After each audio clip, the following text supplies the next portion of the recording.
If the world feels too loud today, you're in the right place. Let the sound of rain and a gentle voice help you drift off. Subscribe if calm moments like this matter to you. What time do you usually start listening? I don't know when I started doing it. Not exactly. There wasn't some moment of decision, no vow made under stars or sudden epiphany. One morning, I just noticed a bench was loose, the one near the south edge of the park, close to the playground but just out of earshot of children's voices. The back panel had shifted. One of the bolts halfway rusted through. It creaked when I sat down. No one else seemed to mind. They sat, stood, passed by. But something about the way it leaned slightly, how it weighted just a little off balance, unsettled me. So the next day, I brought a wrench, quietly. Nothing fancy. Just in my coat pocket, between a pair of gloves and a folded receipt I didn't need anymore. I came early, before the sun touched the pavement, before the dog walkers and the joggers and the mothers with strollers. I knelt down, tightened the bolt, checked the others. Nothing heroic, just enough, just care. I didn't tell anyone, didn't want to. It wasn't about being known. It was about the sound it made when I sat again. Solid, certain, as if it had exhaled. I didn't plan to do it again, but a few days later, a different bench near the duck pond had a crack along one slat. Not deep, but enough for a splinter. I brought sandpaper, a small piece, folded in my pocket like something I'd forgotten to throw away. I smoothed the wood until my fingers no longer caught on it. And then I kept walking. I suppose after that it became something like a rhythm. Every week or so I'd check another. Never when people were around, early mornings mostly. Sometimes just before dusk, when the light was soft and low. I never altered the benches, never changed their color or added anything new. I just kept them whole, quietly, as if they needed to know someone was watching over them, even if they never asked. There was a kind of peace in it, this silent caretaking. Something slow. Something that didn't expect thanks or notice. In a world that moves fast and loud, it felt like resistance to offer steadiness without ceremony. And maybe, without realizing it, I needed that too. A reason to move gently through the morning. A way to tend to something that didn't demand it, but deserved it anyway. I didn't keep track of how many benches I touched. I didn't need to. I remembered them not by number, but by feeling. The ones that creaked in protest, the ones that held the shape of someone who waited too long, the ones that leaned as if they'd listened too closely to every story ever told atop them. I never thought anyone noticed, and for a long time, no one did. Or if they did, they never said so, which suited me fine. It was never about being seen, it was about being there. It was a Tuesday, I think. The kind of morning where the air still holds a bit of last night's cold, and the leaves feel too still, like the trees are waiting for permission to move again. I walked a loop like I always did, from the north path toward the small clearing with the 3 curved benches, the ones that never get direct sunlight. I wasn't looking for anything. I rarely am, but as I came closer, I saw it not a loose slat, not a crooked panel, but a piece of paper, folded neatly. Tucked between 2 planks of the middle bench, I slowed down, looked around without turning my head. No one nearby. Just a couple of pigeons, half interested. The park was quiet, not unusually so, just enough to notice the difference between silence and stillness. I sat down slowly, as I always do, let my hands rest on my knees. Then, gently, I reached for the paper. It wasn't weathered. Whoever had left it had done so recently. Unfolded, the handwriting was small, careful, deliberate, black ink, no signature, just one line. To the one who fixes what isn't theirs, thank you. I read it again, then again. My first thought was that it wasn't for me. Couldn't be. I hadn't told anyone. I didn't look the part. I never left traces. But there it was. And the words sat inside me in a way that felt both foreign and known. I folded the note back slowly. Didn't take it. Just returned it to where it had been. A quiet instinct told me it wasn't meant to be removed. Just read. Just know. I sat there longer than usual. Not thinking exactly. More like listening to something between the sounds. A presence that didn't need to announce itself. Maybe it was coincidence. Maybe someone else was being thanked.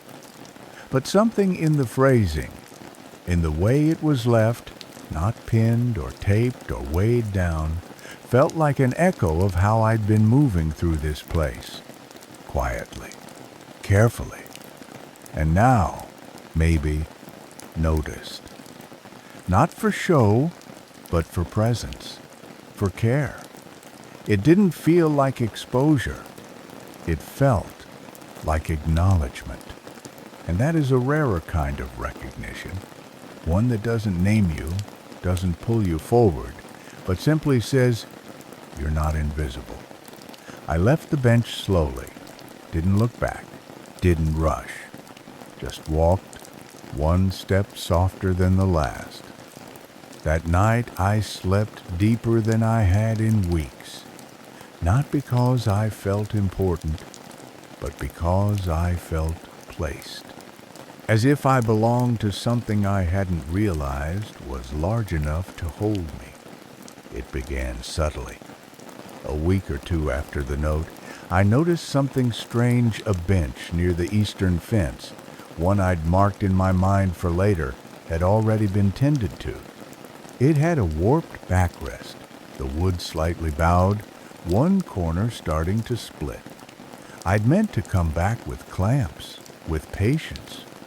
But when I returned, the split was gone. Smoothed over, carefully. Someone had matched the stain not perfectly, but with enough care that it blended.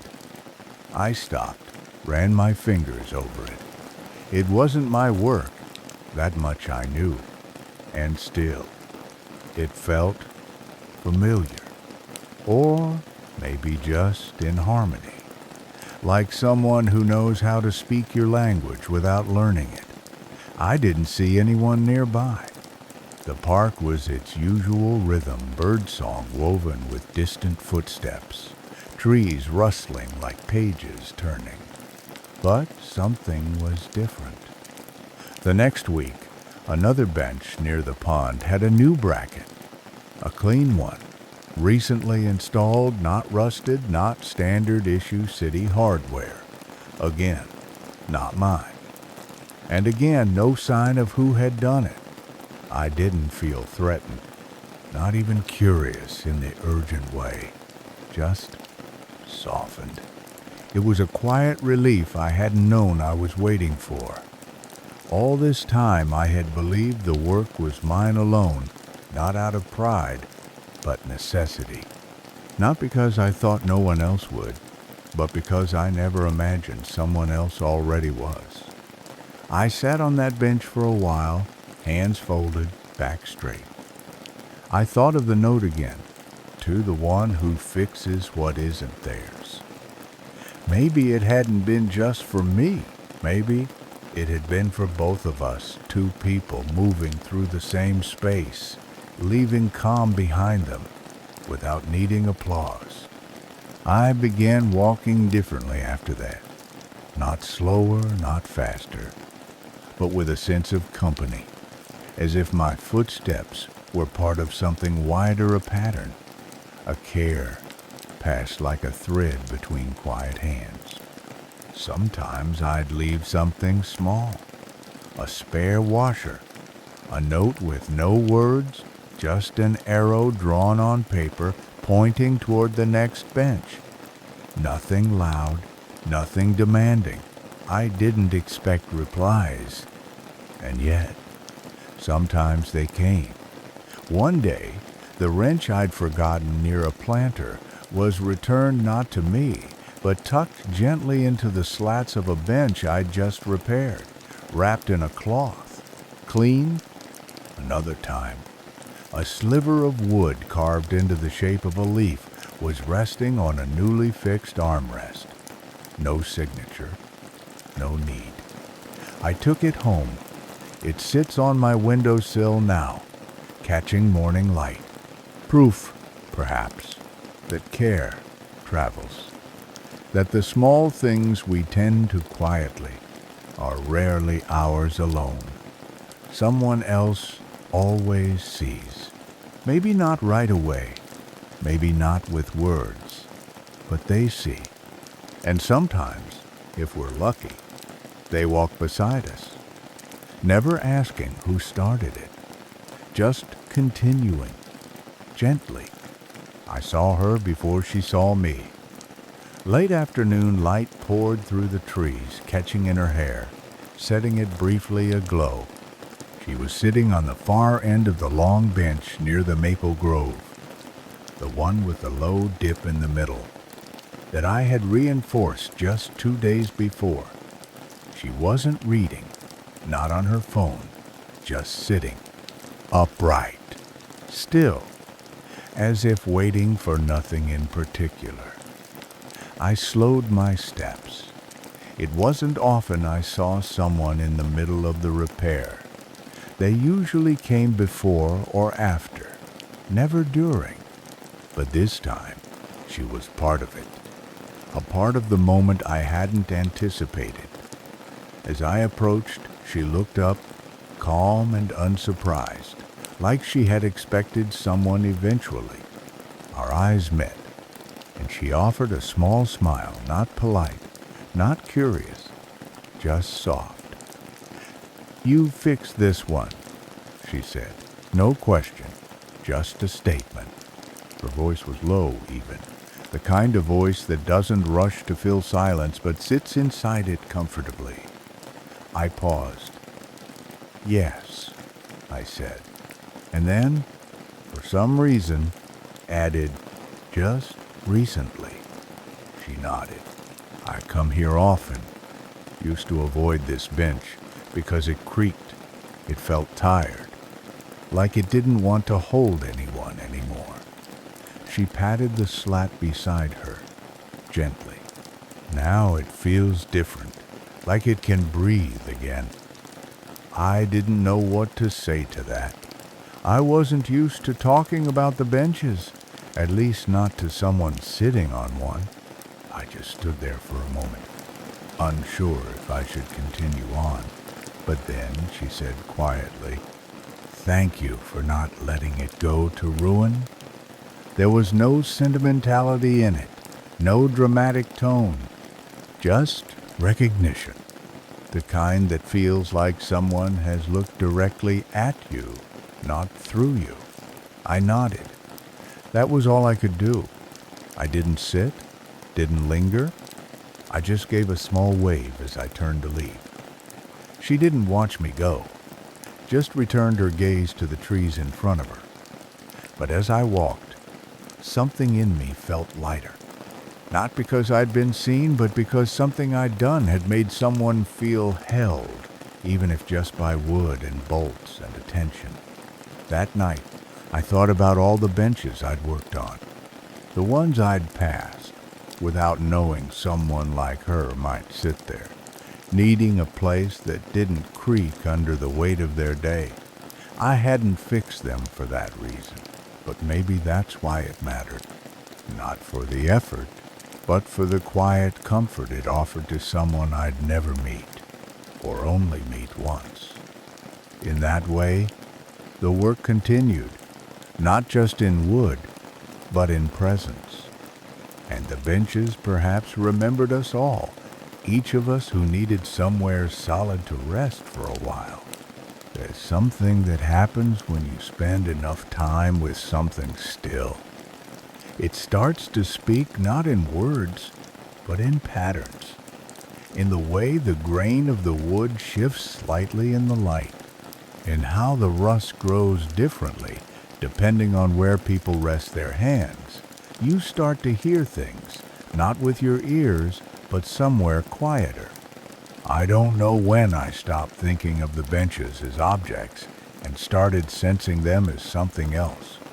Witnesses, maybe, listeners, holders of things left unsaid. I began sitting on them longer after the repairs were done, not to test them, just to be with them. And sometimes, if I stayed still long enough, I could almost feel the weight of past conversations still folded into the wood. The hurried energy of a man checking his phone between meetings, the tired lean of someone who'd been walking too long, the echo of a laugh from someone who didn't know they were being heard. The benches, remember, not specifically, not with precision, but with presence. They carry traces. The way a coat carries a scent long after the person is gone, I started running my hand across each one differently, not to check for damage, but to greet it, like you might greet an old friend who never asks questions but always makes space for the answer you're not yet ready to say out loud. One morning, I sat on a bench I hadn't repaired. Not broken, not perfect, just slightly crooked. I could have adjusted it easily, but I didn't. I sat, leaned back, and let it hold me the way it wanted to unevenly, honestly. And it struck me. Not everything needed fixing.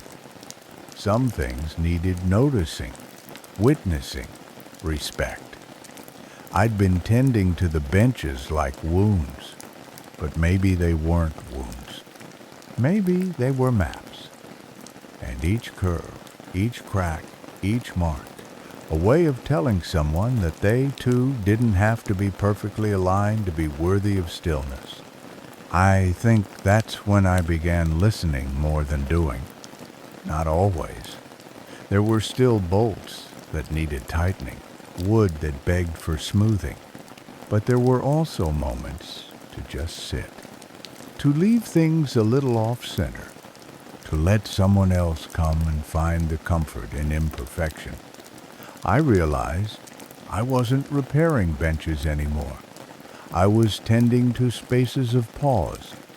I was creating small invitations not to sit, but to rest. Not to stop, but to return. And maybe that's all I ever wanted to do. It was later than usual. One of those evenings where time slips quietly and you don't notice how much light you've lost until you're already outside. The park looked different at night. Not unfriendly, just quieter. Shadows replaced the familiar lines of trees and railings. And even the sound of the wind seemed softer, like it too had lowered its voice. I didn't plan to walk that night, but my hands had been restless all day, and something in me felt unfinished. I brought no tools, no sandpaper, nothing in my pockets but keys and a coin I didn't remember picking up. I walked slower than usual, taking in the benches as they appeared one by one through the dark, each like a memory returning to say, I'm still here. When I reached the last one, the one I had repaired just the week before, the one by the lamppost with the crooked halo of light, I noticed something new. Not damage, not disrepair, just something placed there, carefully. At the center of the bench sat a small thermos, the kind used for tea or coffee. Next to it, 2 paper cups, one stacked inside the other. I froze, not out of fear, but wonder. There was no note, no signature, no sign of who had left it, but something in the arrangement, the way the cups were positioned, the lid of the thermos unscrewed just enough, felt unmistakably deliberate. An invitation, not a message. I sat down slowly, letting the bench settle beneath me, its familiar weight responding to mine. I didn't touch the thermos, didn't open it, but I sat beside it for a long while, the way you might sit beside someone asleep, not speaking, just sharing space. Something about it made my chest tighten in the gentlest way.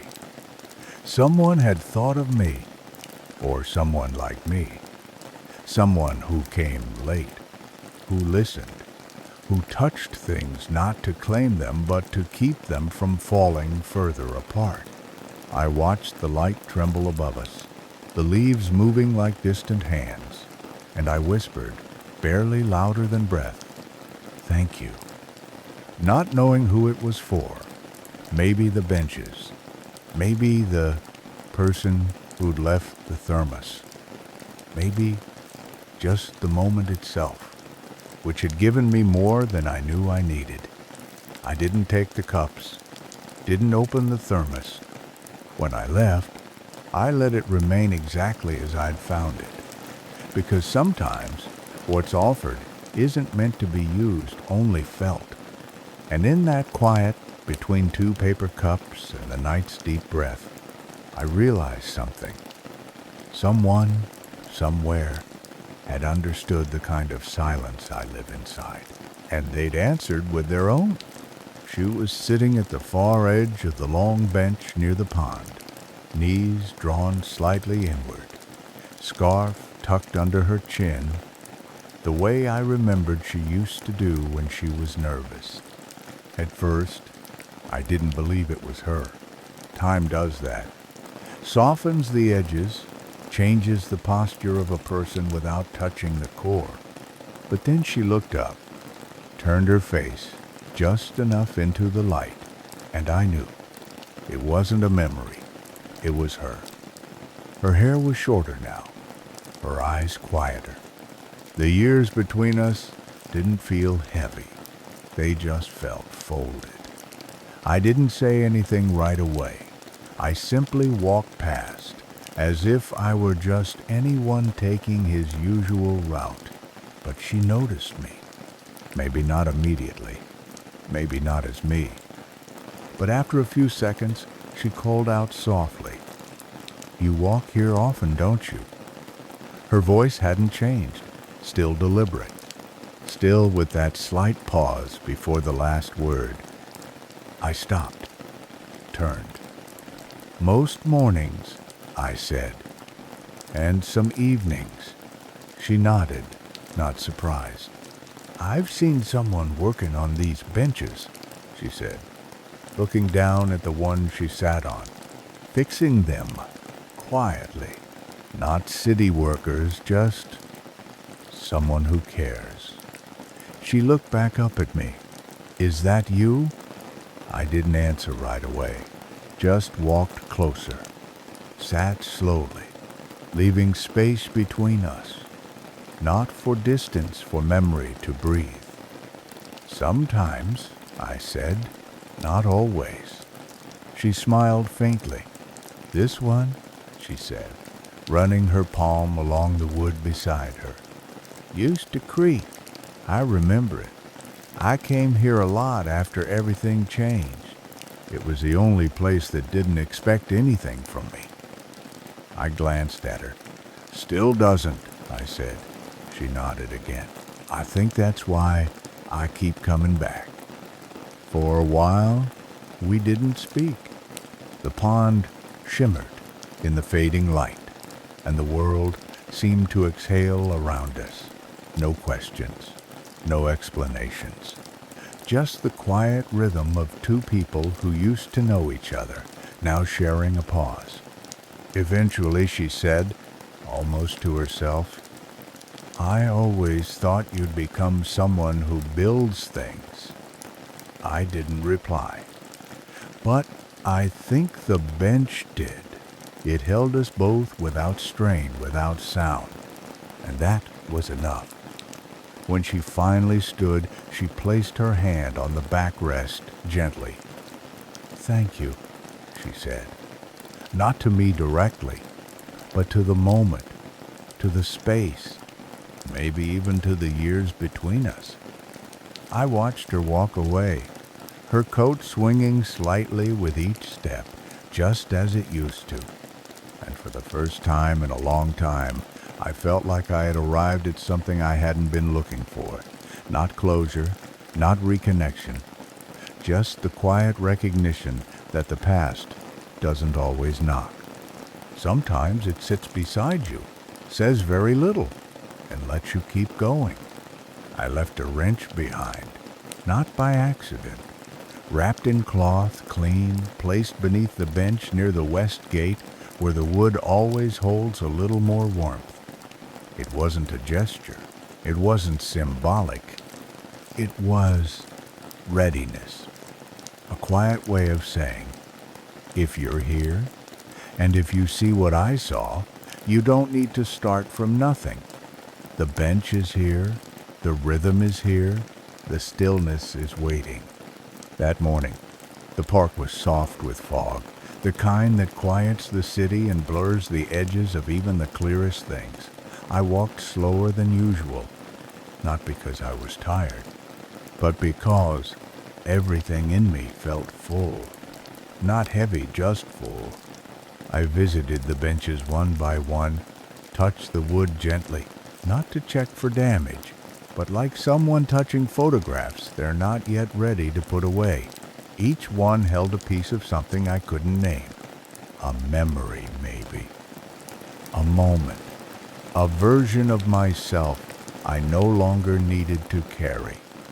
Near the end of the path, I paused, sat, closed my eyes, listened. The birds moved like whispers above. The wind brushed the back of my neck, and I let it. I didn't need words, not anymore. I had spoken with my hands for long enough. Let the next part be silent. I don't know if someone will pick up the wrench. Maybe they will, maybe they won't. That's not up to me. What matters is that the bench will still be there, strong, still, quietly welcoming, ready to carry someone who needs rest, or someone who needs to feel useful, or someone who doesn't yet know they belong. And maybe, years from now, someone will sit and wonder why this one doesn't creak, why it feels just a little more certain beneath them. And they won't know my name. They won't need to, because it was never about being remembered. It was about leaving something better than it was found. A place to pause, a place to breathe, a place where silence means you're allowed to be here. And that, I think, is enough.